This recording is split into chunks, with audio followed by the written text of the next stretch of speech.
Sir, இந்த உலகத்திலேயே மட்டமான விஷயம் என்ன தெரியுமா? ஒருவரை பற்றி பின்னால் புறம் பேசுவது, அவங்க முதுகுக்கு பின்னாடி பேசுறது.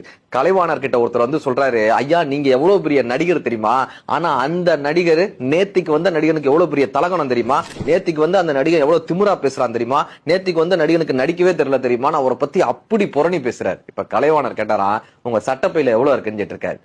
சொல்லிக்கிற சட்டப்பையை பார்த்துட்டு ஒரு 5 ரூபாயும் சில்லறையும் இருக்கும். சில்லறைனா எவ்வளவு இருக்கும், அது எப்படிங்க உடனே தெரியும், எண்ணி பார்த்து தானே சொல்லணும்.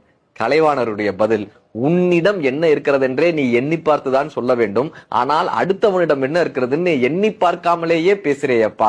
ஒரு மனிதனினுடைய அசுத்தத்தை எப்படி பன்றி நாவால் சுவைக்கிறதோ அதே போல ஒருவனை பற்றி புரணி பேசுவது என்பது அவனுடைய அசுத்தத்தை நீ நாவால் சுவைக்கிறாய் என்று அர்த்தம்.